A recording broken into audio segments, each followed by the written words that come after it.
Welcome back. You're still with Newsroom here on SABC News. Now, Africa is on the brink of an economic breakthrough, much like China was 20 years ago and India 30 years ago. That's according to the World Bank, I tell you. This year saw the introduction of a small and medium enterprises ministry, with the most important goal in mind being the development and growth of small businesses.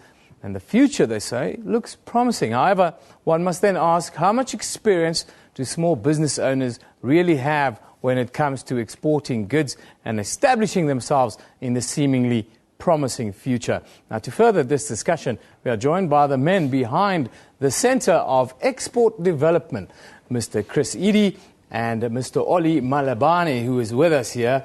Oli is also the portfolio manager of the first South African Green Fair and Expo. Then we are also joined by Mr. Alwyn Smith, chairman of the Alternative Energy Association. Good morning, gentlemen. Thank you very much for joining us on Newsroom this morning. Thank you. Morning. Africa is on the brink of an economic breakthrough. We've been saying that for the last 6 months. If I can start in the far corner there, sir, just give us your views on this and what do you see? Do you think we are ready for this breakthrough? We are prepared? I think Africa is prepared. We see more democracy in Africa. We see more diplomacy in Africa. I think we are prepared. We just need to put our policies and processes in place. Tell us a little bit more about the Centre for Export Development and how this will tie in to the kind of future we see in the next 10 years, for that matter. The Centre for Export Development is a Section 21 organization which was established in 2008 by Mr. CED.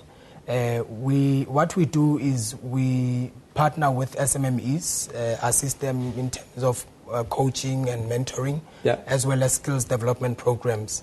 My role is actually distribution of proposals to various business chambers, assist them in terms of meeting them halfway in terms of service delivery as well.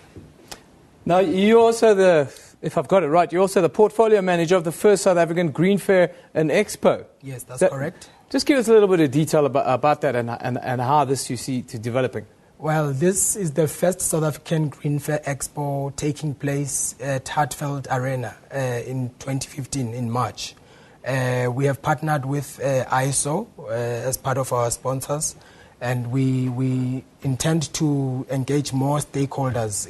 Our target market is actually people who are interested in saving energy, energy saving costs, consumer goods, import and export, as well as energy and efficiency. Now, Alwyn, you are the chairperson of the Alternative Energy Association. Tell us, how do you see Africa tapping into alternative energy to supercharge this economic breakthrough that we're talking about in the medium term, for that matter? Even as you know, renewable energy technologies is now a reality in South Africa. Yeah. It's no more pie in the sky.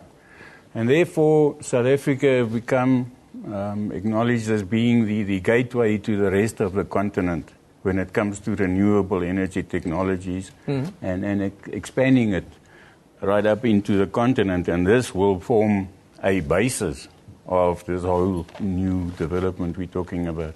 Now, you're also endorsing the Green Fair as well and the Nigeria Alternative Energy Association. Just tell us a bit more about the work that you guys are going to be doing in Nigeria and what you'll be focusing on.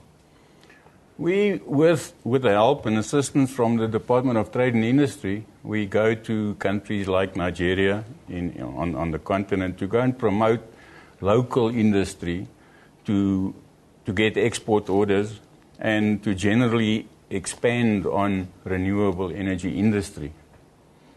The fair that's being organized, again, is to promote on behalf of our members the green economy, the green energy industry. That sector that's set for a big boost. Mr. Edie, if I can come to you now, I want to talk about export in general, but I want to widen it and talk about internal export within Africa, within the business sectors in Africa.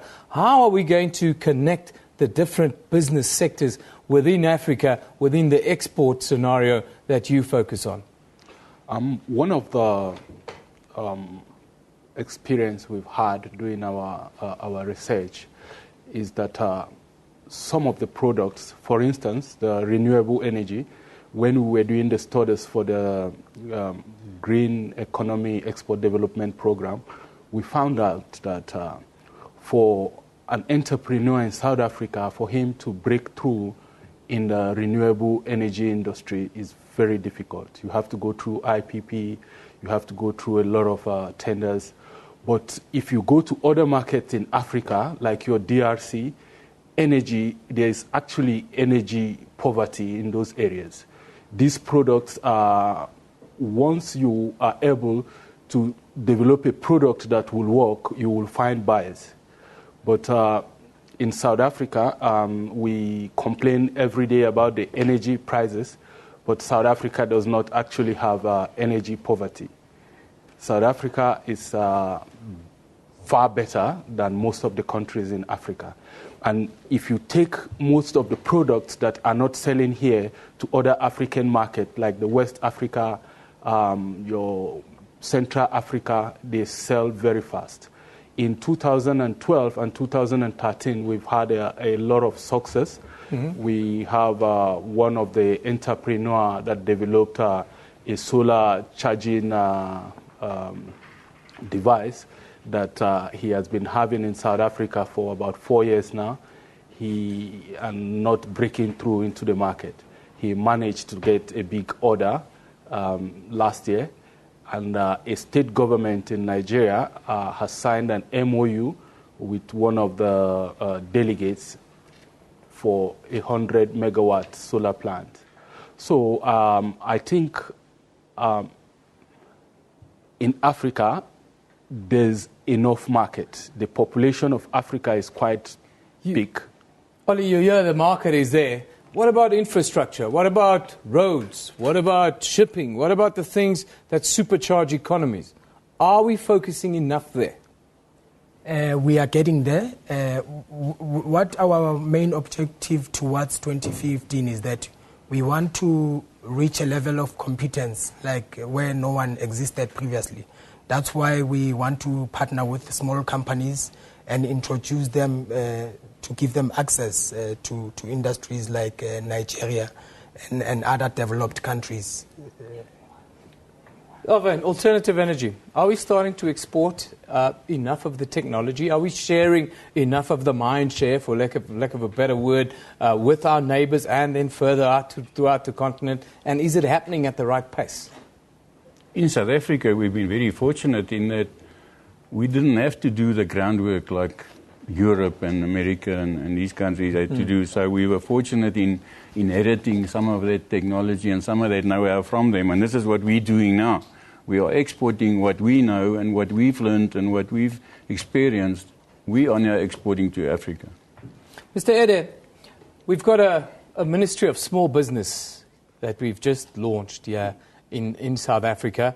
The outlook is to help develop that sector as we see it as a great employer in the future of this country. Develop competitiveness among small business owners in South Africa. Where are we? I think the labor cost in South Africa is still a bit high, but the infrastructure is there. And what we found out is people want, when they buy a product, they are able to get aftercare, after-sales support.